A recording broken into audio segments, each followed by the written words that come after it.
All right, I'm gonna get to the additional questions because after my Q&A video, some of you asked follow-up questions and I thought it was best that I address them here, not wait for another Q&A video, which I don't know when that's gonna happen. So, okay, first question was, how did you get to speak English fluently? Well, the short answer is I used to live in Sydney, Australia when I was little. This was when I was in elementary school, 4th grade until midway through my 6th grade. So I spent 2.5 years in Sydney. My entire family moved because my dad was relocated. He was working at the Korean Exchange Bank at the time. So my dad came home and he's like, we're moving to Australia. And I'm like, what is Australia? And he's like, it's gonna happen in a month. So we're like, okay. So yeah, I barely had learned my alphabet when I arrived in Sydney, and my sister and I, so now Sydney is full of Koreans, but back then, not that many. In fact, me and my sister were the only 2 Koreans in the entire school, and not that many Asians either. So like I remember like the first week, kids were coming up to me and just they were touching my hair. They were like, oh my god, it's so black and beautiful. So I was one of those people who did not experience any racism. Aussies, man, I love them. They're so sweet. They're super chill. I know I was a very intense kid until I moved to Sydney. And the Aussies just kind of balanced me out. They instilled in me how to be, I don't know, a little more easygoing and relaxed. The entire country, I mean, I haven't been there for like 2 decades, so I don't know now, but when I was there, the whole country was just really nature friendly. People are nice, and yeah, I loved it. I don't know why I got distracted here. That's where I learned my English. And when I got back, I read a lot of English books. I watched a lot of movies. I spoke English with my sister. So that kind of just, yeah, I just kind of retained what I had. Yeah, I didn't really do much since coming back. I just read a lot of books. And I did have an Aussie accent at one point, and it got phased out because like all schools in Korea, they teach English with an American accent. So yeah, I didn't intentionally lose it. I think Aussie accent is great. I heard, some people told me that it comes back from time to time, but I don't realize it. So, but here's the thing, and this is something that I don't like, upspeak. I do not like this. This is kind of an Aussie thing where you end your sentences on a higher note, as if you're like asking a question. When I am talking about my experiences in Sydney, telling you how I speak English fluently, this is upspeak. I didn't know what it was called, but it is a thing and it's called upspeak. When I hear myself doing an upspeak, it's not because I am unsure of myself. I just kind of picked it up in Australia. And I'm intentionally trying to bring my sentences down. Okay, based on your language skills, would you feel, second question, more comfortable taking a bar exam in the US? Yeah, for sure. I don't think I'm eligible to take the bar exam in Korea. You have to go to law school in Korea. So I can't in the first place. But if I were to be able to in both countries, 2 caveats. If I'm allowed in both countries, and if I were familiar with all the legal jargons and legal theories, and like the level of legal education was the same in both countries, of course I would feel more comfortable taking the bar in Korea. I have no issue speaking in Korea, speaking English or writing in English. English communication, fine. But I am a much better speaker and a writer and a reader in Korean because it is my mother tongue, and I spent a lot of time reading and writing in Korean and speaking, obviously. Yeah, so if everything was the same, Korean would be the preferred language, but I am taking the bar in the US because I want to, and because I want to practice here. That was another question. People were asking if you want to stay in the US. Yes, indefinitely. If they don't kick me out, I'm staying. And I want to practice here. 2 parts. I like living here than living in Korea. I always want to visit, but I want to live here and stay here. Secondly, I think it's a lot more fun for me to practice law in the US as opposed to practicing law in Korea because I get to have a global clientele. I mean, not me, my firm, obviously, but you're not going to be only assigned to Korean cases if you're working at a Korean office, but it's not going to be as diverse or robust as it would be if I were to work in the US. So I want to work in the US. Okay, how do you manage your finances as a freelancer then and as a student now? Here's the thing, I've never made enough money so I could invest in something or do something with my money. I made money because I needed it. I think it would be great if I could make a lot more money so that it wouldn't make me be concerned about money. That for me would be a financial success. If you're making enough so that you don't have to worry about when you're gonna get your next paycheck and what you need to do with the money that you make, then you're set. Up until this point, I've always made money because I needed it for something. Not buying stuff, but I contributed to my family finances for a while. So it was always out of need. So I don't know, managing finances would be the word. I would just say making ends meet. And as a student, you're pretty much, it's a little easier now because I know how much I'm spending on rent, roughly how much I'm spending on food, transportation, whether I can take a summer vacation. So you have an idea. I know how much my scholarship is. I know how much I need to fund the rest of the COA minus the scholarship. You have an idea of what you need throughout the entirety of your law school life. And what you make as a summer associate, that's a lot because you get paid as much as the first year associate, which is a lot. I mean, if you're living in New York, cost of living is gonna be expensive, but it's still a lot of money. Yeah. What is the ultimate goal? Is it to practice entertainment law in the US? I think I already answered this. Yes. I don't really mind practicing other types of law. Law in general really interests me and it's a lot of fun. So I don't think I would mind it if I were to be put on like an M&A case or an environmental law case. I don't mind. But if I had a choice, it would always be entertainment law and IP just because I have industry experience and that gives me greater capacity and capability in handling the law. So my prior experiences will make me a better lawyer if I'm practicing in areas that are somewhat adjacent to what I've been doing before law school. And it's also fun. I love studying. This semester I have preview to 2L Life. I have entertainment law and copyright law, both classes I love, love, love. Tomorrow, I am registering for my spring semester classes. I really want to get into these classes. I don't know if I will be able to because 3Ls get first dibs. So I don't know how many seats are going to be left for the 2Ls who are competing for the spots. Okay. Do you think law school is worth the tuition cost? I think I've mentioned this before. It depends. Now I'm starting to sound like a lawyer. It depends on what 110K means to you. So I think 110K is about roughly the cost of attendance. It's public information. You can just Google cost of attendance, NYU Law, like Harvard Law, and it will pop out in the official school website. I think it's roughly 110K to 120K per academic year. So it's times 3. I have a large scholarship. Thank you, Georgetown Law. So I don't have to pay sticker. Sticker is a term we use when we say that you're paying full price. So if you have no scholarship, you are paying full price and therefore you're paying sticker. I was not in a place, I'm still not, in a place where I would be very comfortable paying sticker for whatever school I was going to. Like I don't think I would have gone to law school, or it would have been a very difficult decision if I had to pay sticker. If it's worth it, if I could afford it, I think it's worth it. Law school is a worthwhile experience, but not for everybody. Nothing is for everybody. So I don't think I'm gonna have this much fun in med school. And it has nothing to do with the quality of education, where it just has to do with the type of education that you are pursuing in different places.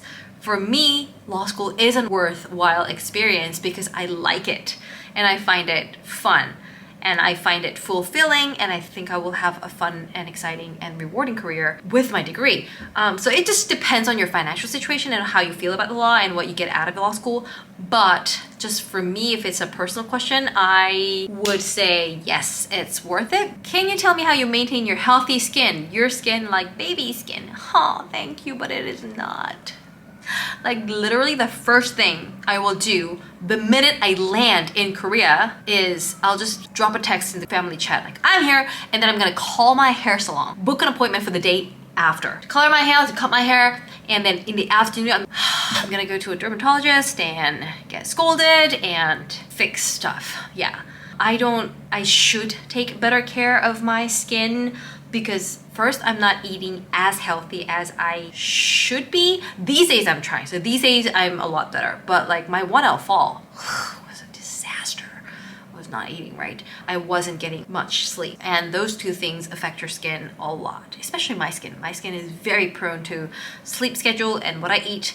So I should be taking better care. I'm gonna come back to the US with a bunch of K-beauty stuff that I am so in need of. I am just so short on a lot of stuff and I don't wanna try out new stuff without knowing how they work on my skin. I'm trying to use up everything that I have here so that when I go back to Korea in December, I can stock up on the stuff that I know that works for me.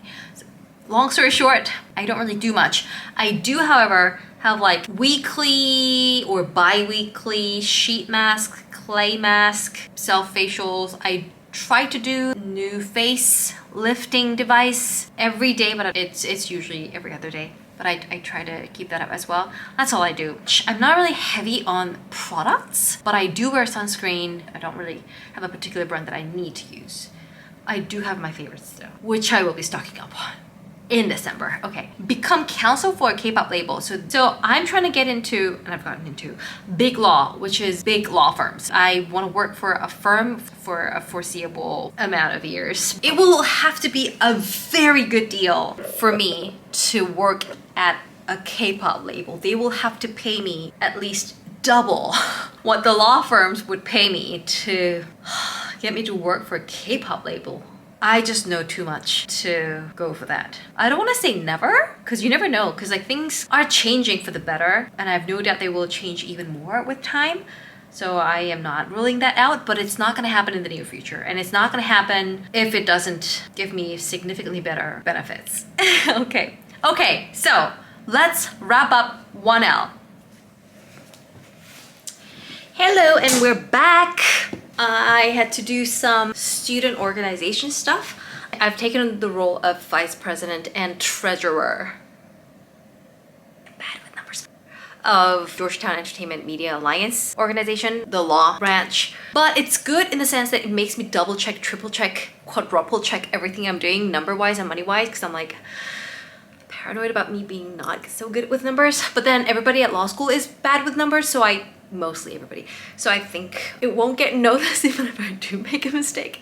Anyway, yeah, so we have weekly meetings for that. We're pairing a lot of career talks, professor panel events, because here being DC, it's not LA or New York, so we don't have a lot of entertainment law related resources. So I'm happy that Gemma is doing a lot this year to connect Georgetown law students with whatever opportunity we can get from entertainment and sports lawyers. All right, back to 1L recap. 1L. A lot of pros and cons in 1L. First of all, let me just say, everything they say about law school being terrible and scary, it is not at all true.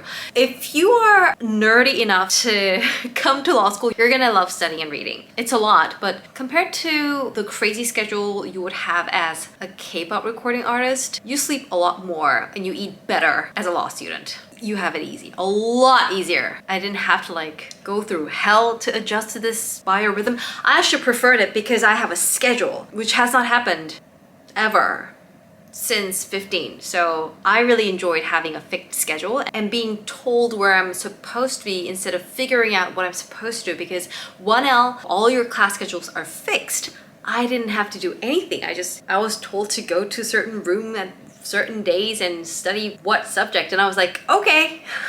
I am all for scheduling. I'm a great scheduler. I am very good at multitasking, and I can get by with 3-4 hours of sleep, but I was tired from that life. So law school has been really good for me, mentally and physically. Downside, just being away from Korea. Korea, I haven't been to every country in the world, but I've been to enough. So I can make the statement. Korea is probably the most convenient country in every sense. In the US, I'm still struggling to understand how things are so slow and inefficient. This happened a lot more frequently during my 1L year, where I would constantly think this would take literally 2 seconds. In Korea, it would be resolved with a click, and I do not understand why this has to eat up half of my day, only to find out that it's not going to get resolved that day.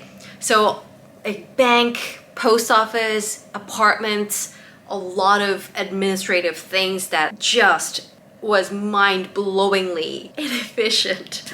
Okay, here's the difference. When I was in Paris, Paris was okay because everything was just so blatantly and explicitly analog and offline. You just had to be there in person for certain things. You had to like write letters. Here, it's superficially efficient and digital. So that made it worse. But it's not because of law school. It's just, I guess, just relocating to the US. I've adjusted a lot. What else? Big pro of being law school, I loved this. I very quickly realized that I was going to have a lot of fun because I was surrounded by smart people. I'm not hating on the entertainment industry, but if you had to choose a side, law school definitely has a lot more smart people. I don't really mean it necessarily academically and intellectually. It's just like common sense wise. I don't have to explain the basics of how things are supposed to be. In the entertainment industry, a lot of things work according to the rules of the industry. And that oftentimes does not coincide with the laws of nature or the world. And there were a lot of instances where I had to just like suck it up and just accept things as they are, even though I know that it does not make sense at all. It is totally unfair. And it's so whimsical and random, and it could totally change and go opposite ways the next day. Age, demographic wise, I think it was a lot more diverse than I had expected. Not a lot of KJDs. I think KJDs take up like 20-30%. I think average age is about 26, 27, 28, which is still a lot younger than me. That's why I kind of didn't socialize as much during my 1L year. So I just didn't really have a lot of common ground with the average age of law school students. But I didn't miss anything. I'm not a social person. Yeah, but I did make friends. Yeah, I just was not the partying type, and I was happy that I wasn't. Okay. Ooh, I was not the best student in school because first of all, I had to wrap up my New York book that's coming out next year. It was just like reviewing the stuff that I had already written, but it took up a lot of my time. And there were a lot of loose ends that I thought I had taken care of, but had still brought with me to the US. So miscellaneous things accumulated took up about half of my time during 1L. Yeah, half of my time that I should have spent studying. It was also difficult because I had never gone to a school in the US before. So I don't know how to approach office hours, how to take an exam in the US. Everything was very new. I think I had a year-long adjustment period, and I think I'm doing a lot better academic-wise in my 2L, like significantly better, because 1L, I was just taking my time settling in. I don't really mind it, but I wish I had gone to undergrad here. I mean, yeah, the adjusting period took up a lot longer than I expected, and that kind of hurt.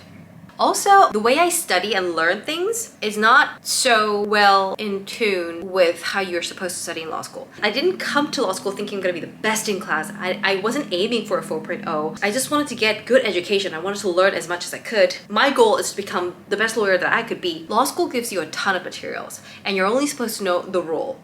And the way I wanted to learn stuff was for me to become a good lawyer after graduation.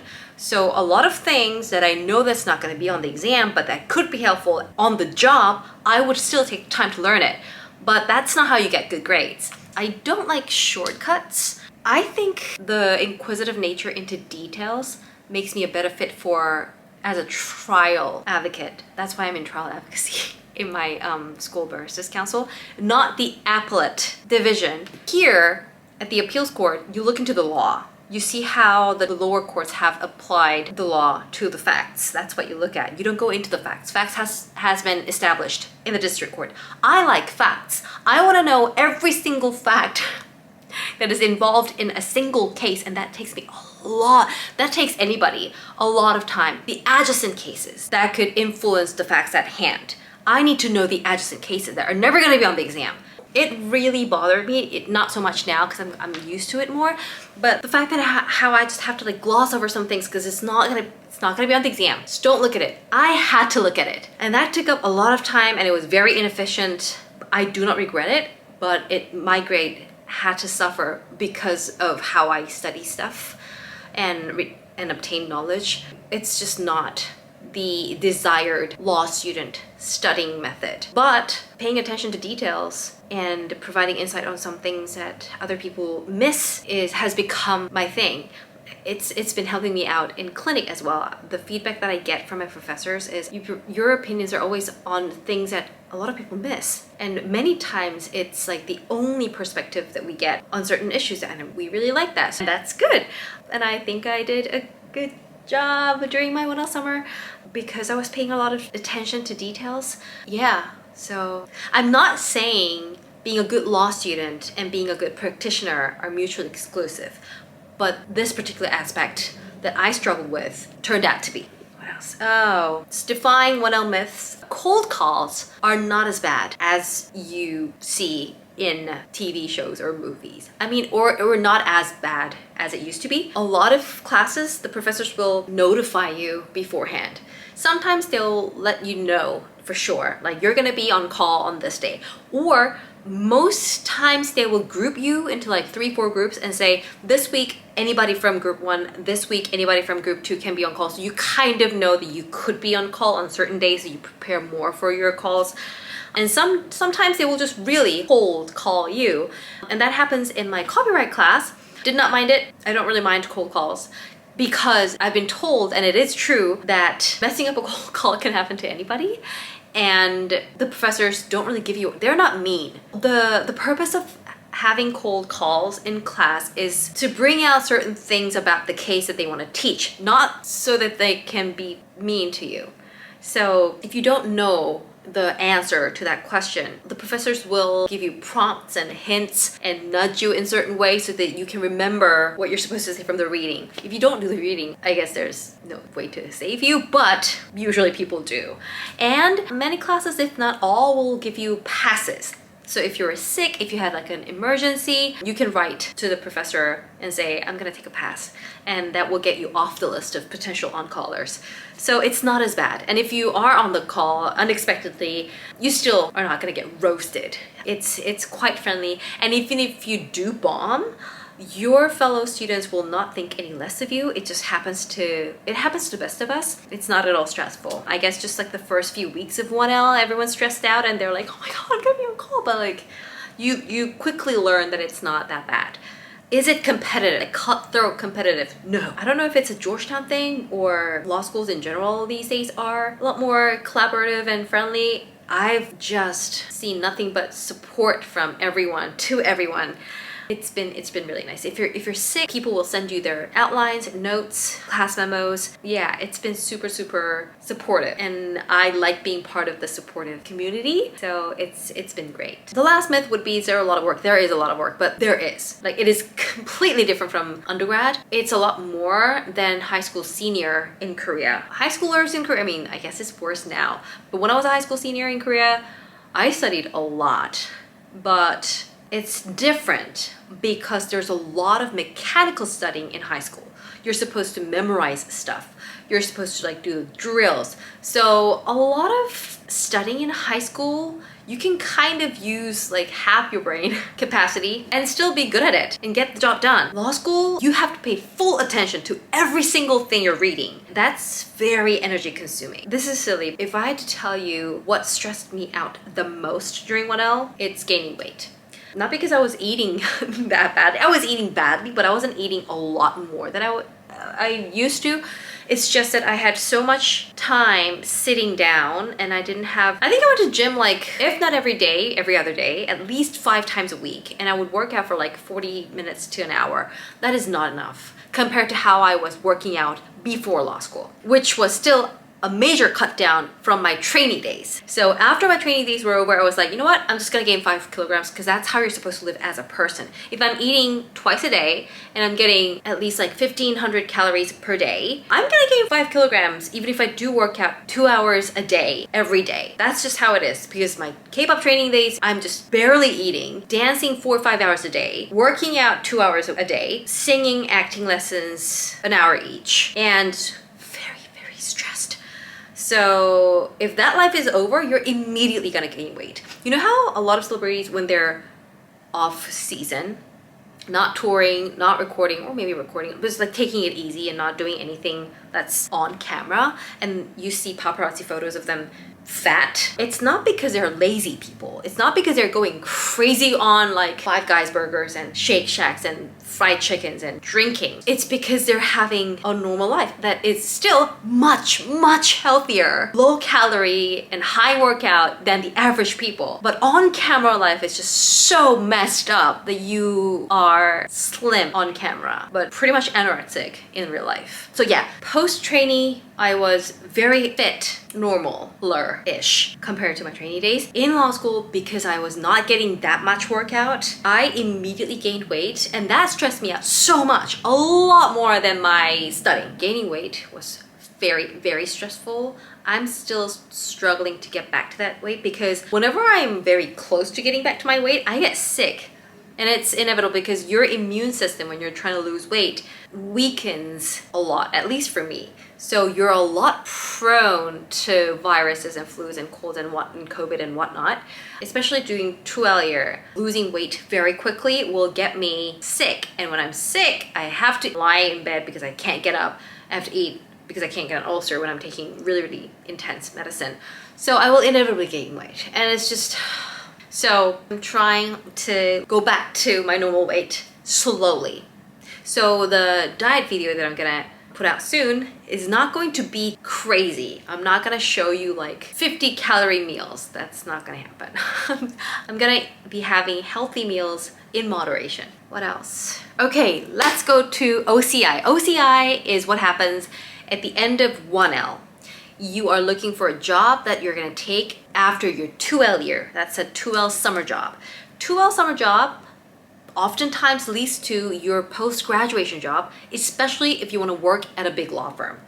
Unless you mess up big time, it's usually, or you know, if the firm has to close shop, I guess, which happens. Unless something very dramatic happens, your 2L summer job at a big law firm is going to be your post-graduation job. So people who want to go into big law, we say big law, okay, it's the largest and most prestigious law firms in the US.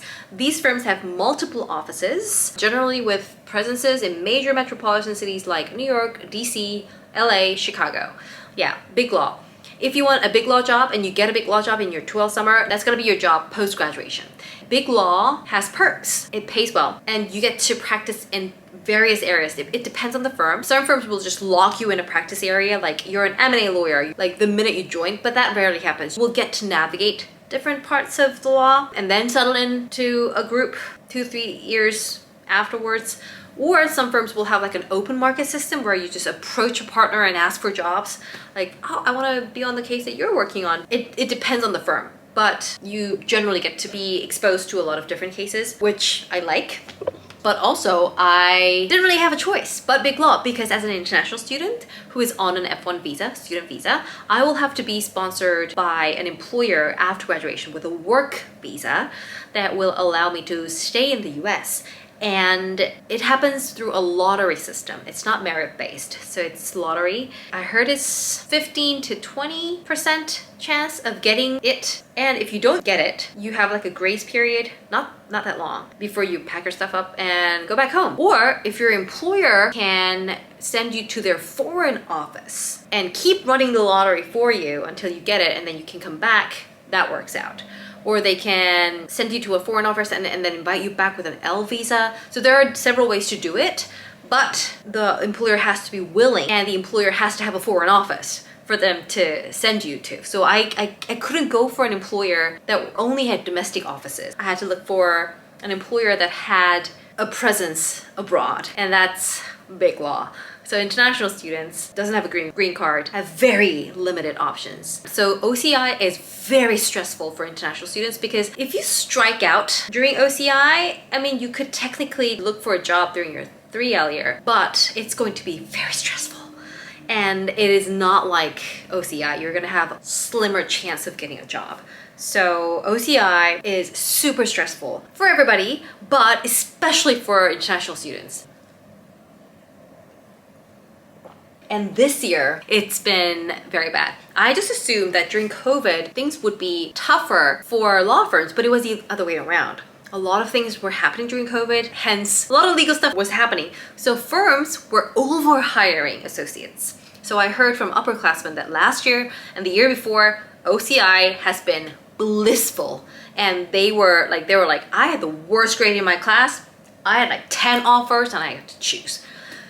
So it was unhelpful because they couldn't really give us any tips. They were like, the market was fantastic. I didn't have a strategy. Showed up and they offered me a job. So that's what had happened this year. Post-COVID, firms were cutting positions. They were downsizing a lot. They were downsizing with the lawyers that they had. So the summer class was going to be significantly smaller. And what is worse was the class of 25 in general is a lot larger. I don't know why. Schools just decided to take in more students. I think it's like up by 15 to 20%. I don't know. So the class is larger. Summer classes are downsizing.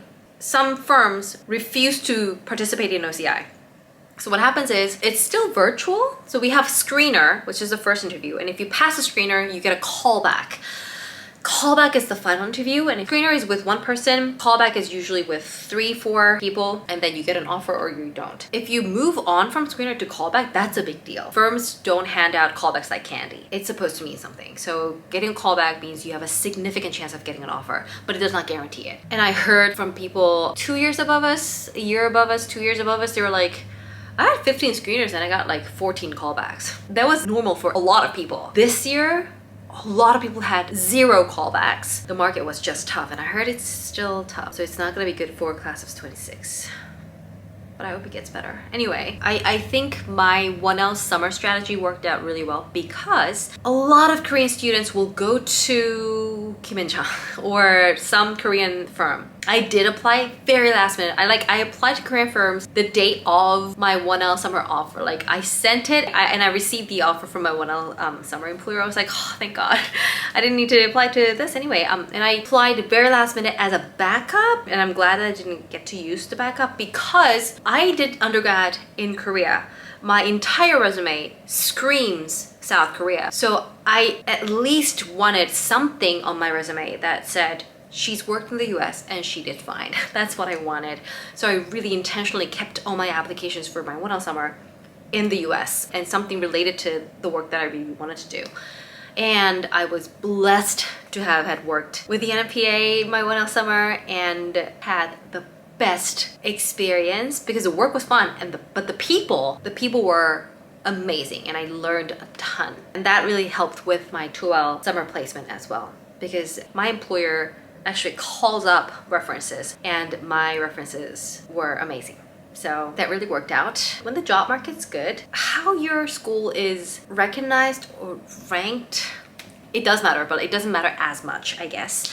But when the market's tough, apparently it's a big deal because OCI firms would come to your school. They're expending their resources, time, money, and people to search for their future associates that they can invest in. So they don't go to every single law school in the US. They prioritize where they go. And if the market's tough, they will go to less number of schools. And it's not gonna be a random cut. They're not gonna be like, well, this year we're just not gonna go to Yale. They're gonna go to Yale, okay? Because I was talking to people from other schools and they're like, we have this many firms participating in OCI. And that was less than half the number that Georgetown was having. So I'm like, oh, this friend was telling me like, yeah, OCI in non-T14 schools are not the same as T14 OCIs. And I'm like, huh, did not know that. I did know about this, and that is the reason why I really only applied to top schools when I was deciding to go to law school in the first place. But yeah, it did help. So if you are considering of going to law school and you're an international student and you want to practice in the US, that is something that you have to think about. OCI happened. I got an offer. It was my top choice. Yeah, I accepted it immediately. I was very happy. So that was my OCI. 2L, I am doing 16 credits, which is a lot. I think you can take from like 11 to 17 credits. I'm doing 16. It's a lot. 10 of them are from clinic work. So clinic is taking up a lot of my time. A lot of people in my clinic are only doing clinic and like extra 1 credit seminar thing. But for me, I was like, nope, I'm gonna do 16 credits this semester and I'm gonna participate in the mock trial competition. That's why I got sick. Anyway, clinic, I love it because it's super related to what I'm interested in. It's intellectual property work. I'm taking copyright law and entertainment law, as I mentioned. So it's very IP heavy this semester and I am all for it. I love it. And I just found out my finals exam schedule. I'm gonna have my copyright finals the day before I leave for Korea. I hoped I would get at least like 2-3 days to rest and chill a bit before I pack for Korea, but packing is going to take place parallel to my final studying. Oh well, it was great taking electives. I applied for the clinic, I chose the classes, so 2L experience from that aspect, the volition of it all made all the difference because 1L you're just given your schedule, whereas 2L you get to choose what you do at school. So it was super fun. I tried out for the Baristas Council. I signed up for the mock trial competition. So everything has been very voluntary this year and it's been fantastic. And tomorrow I'm gonna be signing up for my spring semester classes. I want to do a doctrinal class because it's been a while and I heard evidence is helpful, but it's gonna be on the bar exam. I don't know if I will retain everything I learn 2L spring until the day that I graduate and take the bar, but you know, a first cursory glance would help. So I'm definitely going to be taking evidence. Some of the mandatory requirements for graduation I'll be fulfilling in spring, such as professional responsibility, upper writing class, advanced writing credit. So those 3 I'm going to be doing, and there are electives that I am really dying to get into, but there's like 4 seats remaining. So let's see if I can get in or be at least waitlisted in the first digit area. Yeah, so that's where I'm at. Finals will be on the 1st, my entertainment finals, 1st week of December, copyright finals, 2nd week, and then it's gonna be Korea. So I think nowadays, like this is around the time where people start to outline. Outline is just to get a bigger picture of what you've been learning so far. Prepping for exams. 1st, 2nd week of November is when people start to feel the pressure to outline and start their exam prep. I'm gonna do that. Not as pressured as 1L because I'm only taking 2 finals, but they matter a lot and I care about the classes a lot. So I want to do good work. And yeah, it's gonna be exam prep soon. Maybe I'll do a study with me video. I don't know. Yeah. So that's why I've decided. It's ironic because I have less work to do quantitatively compared to my 1L tests, but I want to devote significantly more time and energy onto the exams. So I'm not going up to New York during Thanksgiving this year. Figure that if I go up to New York and party with people and have a lot of fun, which I do want to, like socializing with my close friends, I do miss and I really like. So it's a reluctant choice that I'm not going up to New York during Thanksgiving, but that's what I'm doing this year. Okay, I think I summed up 1L, OCI, and then gave you a brief picture of how I'm doing 2L. I will fill in the gaps in future videos. Please ask any questions related to my school life if you have any, and catch me on my next vlog.